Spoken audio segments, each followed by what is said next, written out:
Okay, guys, welcome back to day 7. Today is building confidence with the obstacles. So how I address every obstacle is pretty much the same concept of approach and retreat. When I walked up to her. So I never want to encourage them to come forward when they stop from an obstacle. I just back them up and give them another try. And what I'm looking for is the time when they stop further away from the obstacle, then I will start motivating. But almost always they will do just what she's doing right here. They will go farther each time. Like they build their own confidence knowing that I'm going to take them away if they're afraid of it. So if they stop and they're worried about an obstacle, I'm not going to motivate them to go up on the obstacle. I'm just going to take them away. And the second time they approach that obstacle, they have more confidence. And that confidence comes from seeing it the second, third, fourth, and so on, fifth time. And the fact that I'm taking her away from the obstacle builds confidence. So she knows I'm not going to force her up in something that she's afraid of until she's ready to go up on it. You see how it just gets better and better? That's pretty much textbook with every horse that isn't higher in the pecking order, right? They respect you. She's understanding all of her aids.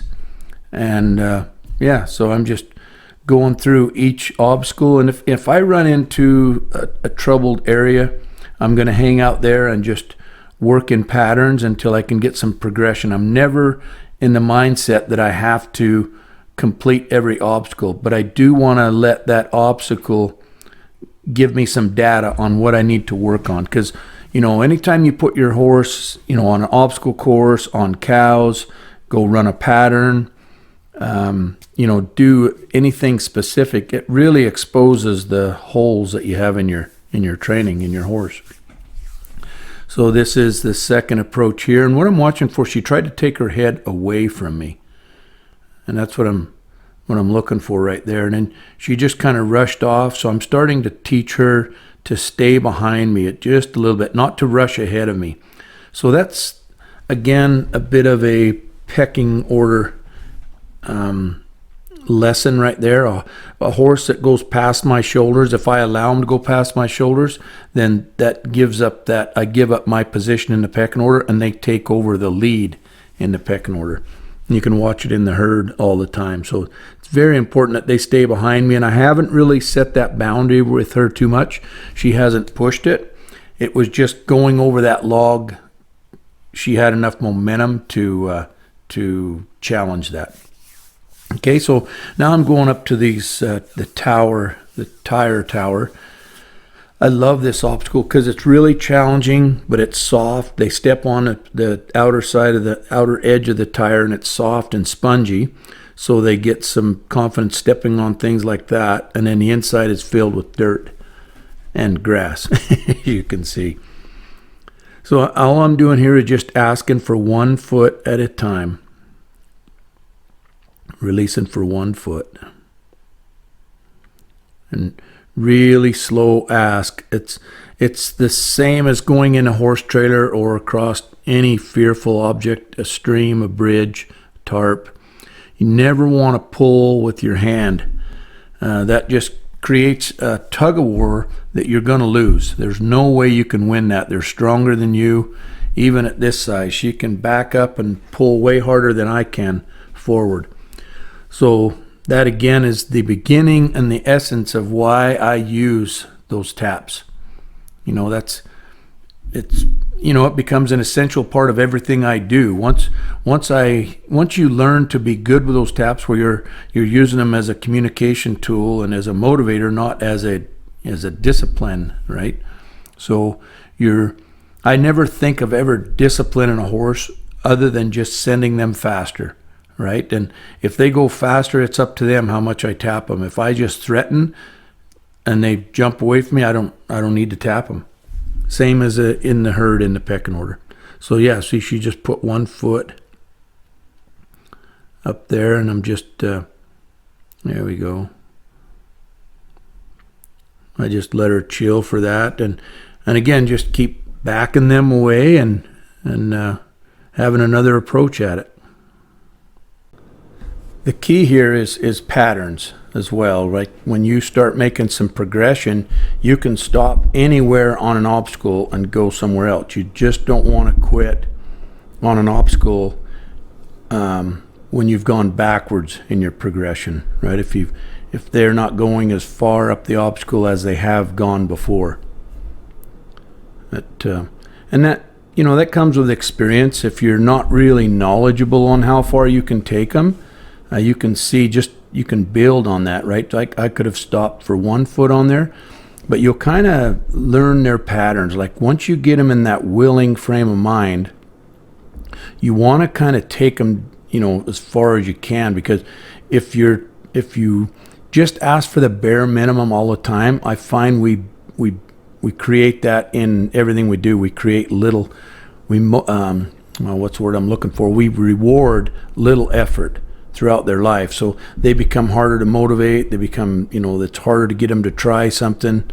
It's it almost makes them timid, but you can build confidence in them by taking them just a little bit past their comfort zone and then rewarding for that. You can see they feel good about themselves. So this bridge is a good one for that, because it's pretty scary for them. And I find once they willingly go up on this bridge, you can put them in any horse trailer.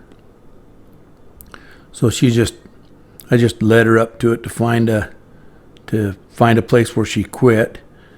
And as long as they're kind of checking it out with their muzzle, I don't get in a hurry to make them go, but because they will put their nose on it and check it out, make sure there is bottom to it. And then the same process, I want to just back away so they get farther, they get far enough away from it that they've kind of forgot about it, and then the next time I approach it, they build more confidence in it. So she needed to come a little further because she stopped further back with her feet. There we go. So I got a little bit of a try. There we go.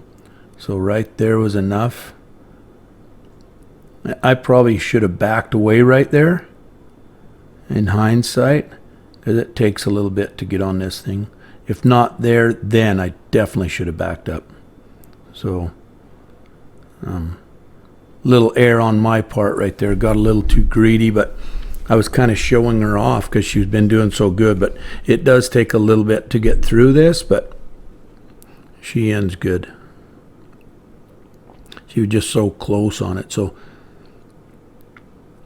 I kind of get lazy about backing her away, getting off that bridge and taking her away.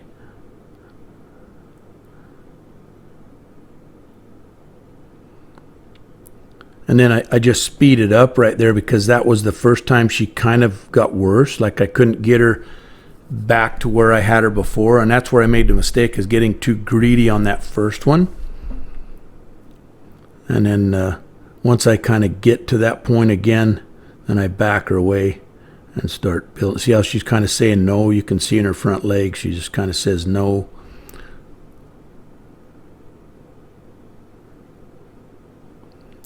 And it looks like I'm rushed because I got it up on high speed just to keep the lesson under, try to keep it down under 10 minutes so it's not so boring to watch, but you can see the same thing. I'm just going back and forth doing the same thing. And then right when she goes to get on, I put it back to real time so you can see what it takes. Now she's back to trying again, just from backing away.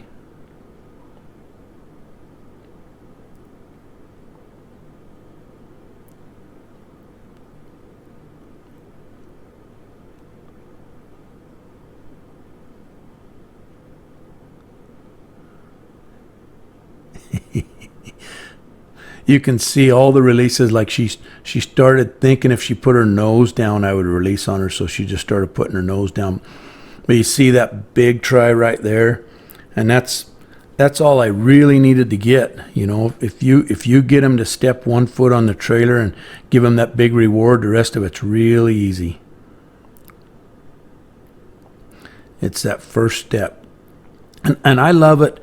I don't like it when horses jump up on there, blindly. And I find they do that when I've added too much pressure.